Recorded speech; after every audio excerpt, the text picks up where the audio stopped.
Hey guys, welcome to another episode of Create Brevity. This is your host, eDirector, and for this week's episode, I want to discuss resilience. It's another word that I think really getting to the bottom of it and kind of using it and applying it to our conscious manifesting, I think will really help us kind of get to the next level. So before we begin, just want to let you know that I do offer one-on-one sessions. And I do offer an amazing blog with more tips and techniques. So if you're interested, please head over to createbrevity.com and let's begin. Okay, so resilience. Well, resilience, this term came to me. I was reading an article about how you shouldn't chase happiness. You should instead be anti-fragile. And I was thinking about that word. And a lot of times with conscious manifesting, I think this principle kind of applies, obviously differently, because when we think of conscious manifesting, happiness takes on many forms, right? Sometimes very specific forms, people and things. So you can kind of think of happiness as an overall general kind of feeling that you want to have when you're manifesting, or you could think about actually, having that achievement moment when you get your 4D, when you get what you've been manifesting in your mind, in your heart, when you get that showing up for you in the 3D. You can think of that moment as happiness, or you can think about just actually having the actual experience or the person, as happiness. But the idea of being anti-fragile or being resilient, I thought was brilliant. Because at the end of the day, as we're manifesting, that's really the name of the game. We've talked about it in an earlier podcast, but at the end of the day, it's not the techniques that create anything for you. It's how you're using them, how you're applying them to your life, how they make you feel when you use them. That is really manifesting. So basically, you're doing it. You're the person that is manifesting your dreams and your goals. And the techniques, they help you get you into a good mindset, a good mind frame, so that you can apply the principles of conscious manifesting into your life, right? It's the lifestyle that we're working for. And resilience is a huge part of that, because a lot of times the 3D, especially in the beginning, it's not going to confirm all of your choices. It's not going to confirm this new self-concept that you've been working on. Sometimes it does, sometimes it doesn't, okay? And if you break down every single time that the 3D doesn't give you exactly what you want, that's going to be a problem when we're manifesting. A lot of the people that follow this podcast are more on law of assumption, and if you're doing law of assumption, then you know that you're assuming that you already have it, right? We're working from the principle of already achieving it in our hearts and our minds, in our subconscious, right? And we're kind of working backwards from that. We're basically living behind our goal, right? We're living before. It's like you already know what the end of the movie is, you already know what the end of the story, end of the song, however you want to apply it. We're just living in the middle right now, essentially. And if that applies, the middle, as you've seen any movie, the middle's rough at times. Some unfavorable things go down, things that will test you potentially. And by the way, this is not a limiting belief. I don't think every single person gets tested in the same way. And, some of you guys might be listening to this and going, yeah, but that person's test is less difficult than mine. Yeah, that's your perspective though, right? I had plenty of moments like that when I was first starting, where I would not necessarily be jealous of other people's circumstances, but essentially I felt like I'm going through so much more than them, but yet they're getting it faster than me. I feel like I'm dealing with my circumstances better than they are, yet they're getting it faster than me. Why? It's probably because I was asking those questions, right? And because I wasn't understanding that I have no idea what those people are going through. I'm looking at them from the outside in, and I have no idea what their emotional state is. I don't know what else is going on with them, okay? I'm just looking at them through the eyes of someone who is in lack, essentially, who has that victim mentality, and I feel like everything is triggering me and against me, right? That isn't being resilient, okay? Being resilient is being able to look at something that's not in your favor, that seems off and wrong, and then choosing basically to say, you know what, I still have faith in my abilities to manifest. I still believe in myself. I'm just going to keep focusing on the end. I know what the end looks like. I'm awake to what I can achieve, right? I'm going to go for that. And I think that ability to sort of ride the wave, right? To go with the flow, I feel like sometimes flow, it gets taken and used out of context. A lot of people apply it to different things. But essentially it's just being able to kind of take the ups and downs of life, right? And sometimes even, hopefully most of the time even, to enjoy the ups and the downs, to actually see it for what it is, which is this kind of interesting experiment, right? This human experience that we're having. We're just experiencing sort of like the aftermath of our choices, and how lucky we are in some ways that we get that option, because some people don't. And some people also get really hard on themselves and really down on themselves about their choices. And, there's various techniques for how to deal with that as well. Some of them we've talked about in this podcast, but there are ways to kind of fix past mistakes. But I think the resilience factor comes from understanding that you're not the mistake, just like you're not really your end game either. You're not really if a mistake is the result of a bad choice, then you're not really the good choice either. And I know that's hard for people to believe, but you're not your successful moment, and neither are you your worst moment. You're something even better than that. You're someone that can fully take in all of those experiences, right?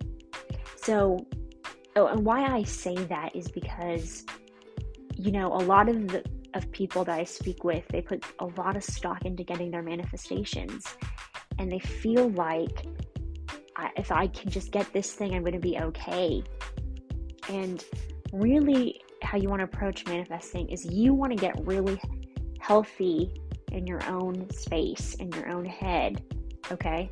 And what you're doing is you're letting that reflect back to you. That's what it is.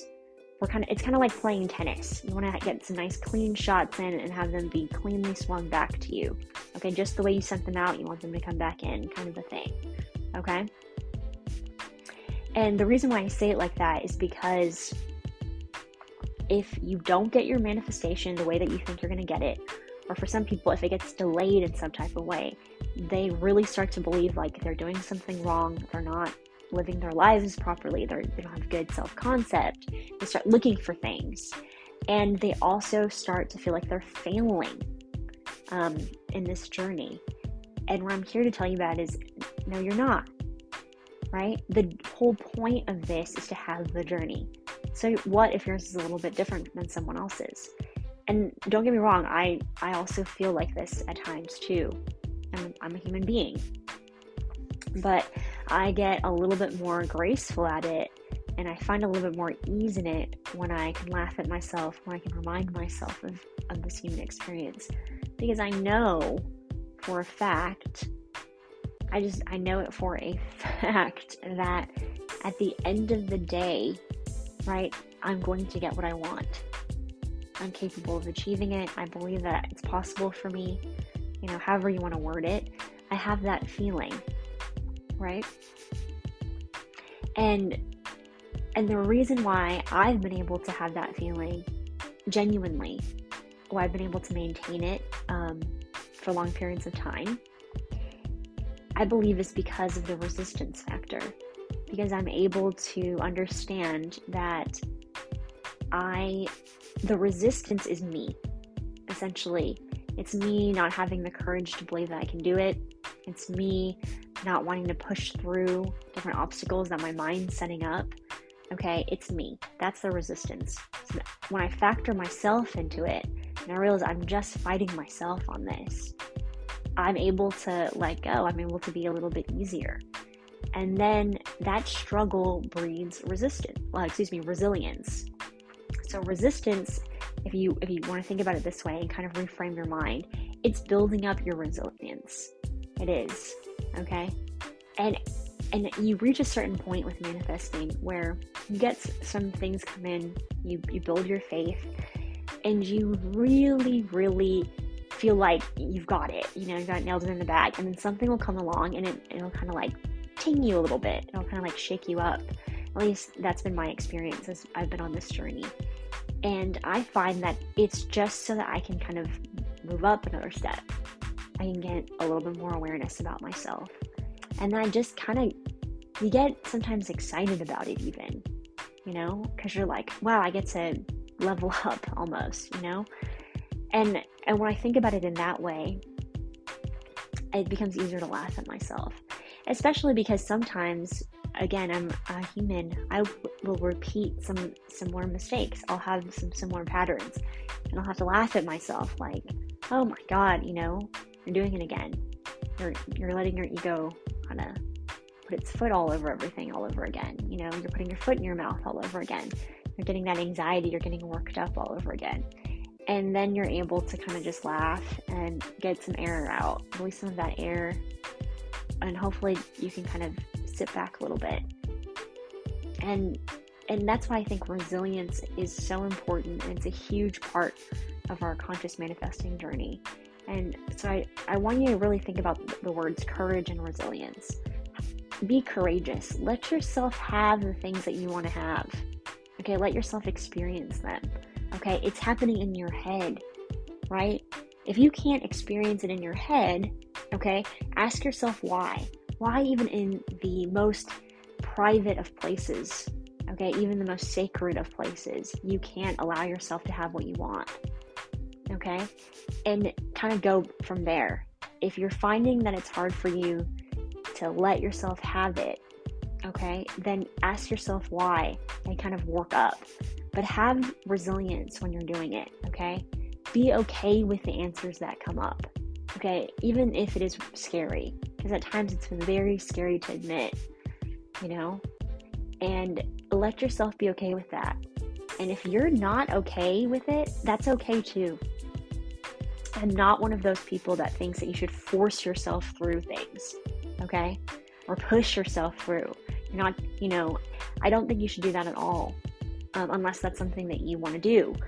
I think that your brain and your subconscious have a way of knowing your timing, okay? And it comes knocking at your door. And sometimes that knock is a lot louder and a lot stronger than others, okay? But let yourself be okay with the fact that you're not okay with it, okay? That lets go of so much resistance. A lot of times we are so worried about the fact that we're not a good person if we think a certain type of way, that we that if we're not completely okay with everything and haven't gone all to the ends of the earth, the ends of our emotions and our brain, then we don't deserve it or something like that. None of that is true, okay? You can have whatever you want whenever you want to, right? Just let yourself go, you know what? For right now, I'm not getting the answers that I want. I'm a little bit nervous to look at them. So I'm going to look at them when I feel more comfortable. And that doesn't affect my manifesting at all. I'm going to let myself be okay with it. I'm just going to take a breath. Okay, I'm going to focus on the things I want to achieve. Okay? In my head. All right? I'm going to distract myself, right? So I can focus on something else, and then I'll get back to this when I have a little bit more bandwidth in my life. It's okay, And there are going to be some people that are like, but I'm on a time crunch. I need this thing when I need it by. Okay. Ask yourself, is that really real, that schedule that you've created for yourself?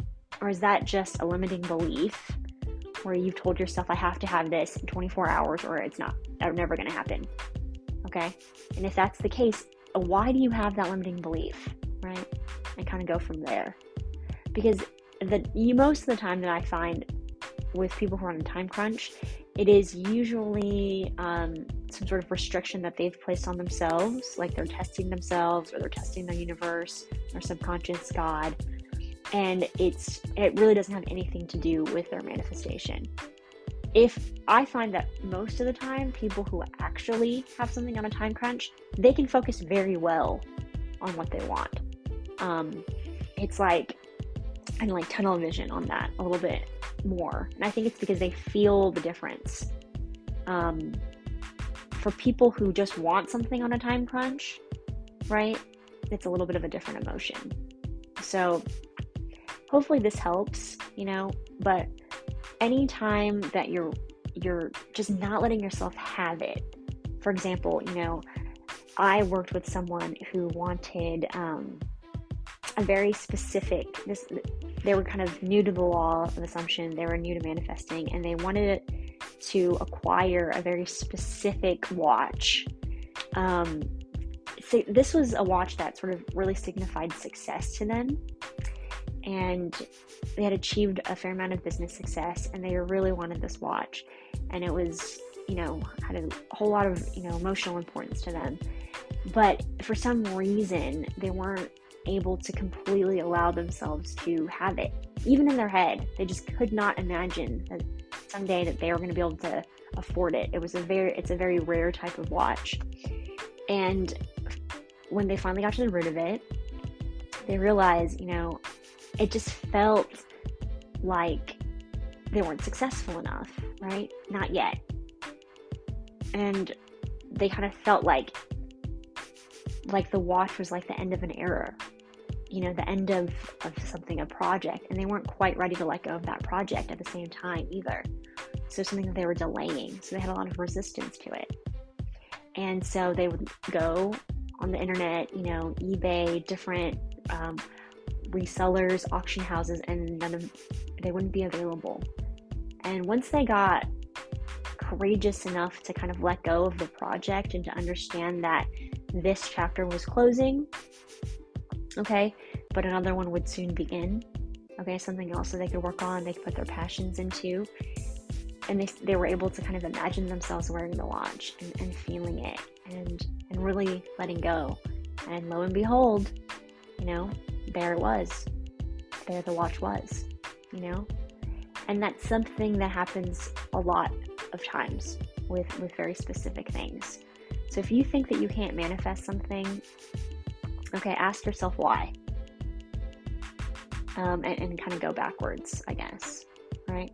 And remember, if you are assuming something, okay, and this is genuinely true for everyone, if you are assuming something and you're living in the end, okay, remember, this is the middle part. This is sort of that juicy middle part. If this is an action movie, this would be where you're figuring out all the details of why things are happening, right? This is the part where you get all your fighting in, right? The little kicking butt action sequences, okay? This is the fun part, okay? Try to think of it that way, right? Try to imagine yourself there, because you already know how it's going to work out, right? You get the watch, you get the business, you get the money, you get the girl or the guy, okay? And have that knowing, okay? And hopefully that takes some of the edge off of your manifesting, okay? So thanks guys so much for listening. I think this one was a little bit longer than some of the ones that we've been doing, and I really appreciate you guys listening as always. So love and light. Thanks.